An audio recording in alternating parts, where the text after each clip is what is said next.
ಬೆಳೆದು ನಿಂತ ಆಲದ ಮರದ ಹೊಂಗೆ ಮುರಿದರೂ ಚಿಗುರುವುದು, ತುಳಿದು ಬದುಕೋ ಗುಣ ಇರದವನ ಕೈ ಬಿಡದೆ ದೈವ ಕಾಯುವುದು. ರಾಜ ಎಲ್ಲೇ ಇದ್ರೂ ಕಮ್ಮಿ ಆಗೋದಿಲ್ಲ ಮಾರ್ಕೆಟು, ಕೊಹಿನೂರು ವಜ್ರ ಎಂದು ಹಿಡಿಯೋದಿಲ್ಲ ಬಕೀಟು.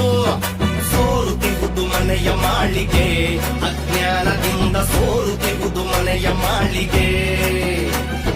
ಕಾಣುತ್ತಿರುವುದು ದಚ್ಚು ಏಳಿಗೆ, ಟೀಕೆಗಳ ಬಿಟ್ಟು ಗೆಲ್ಲುವವನೇ ರಾಜನಾಡಿಗೆ.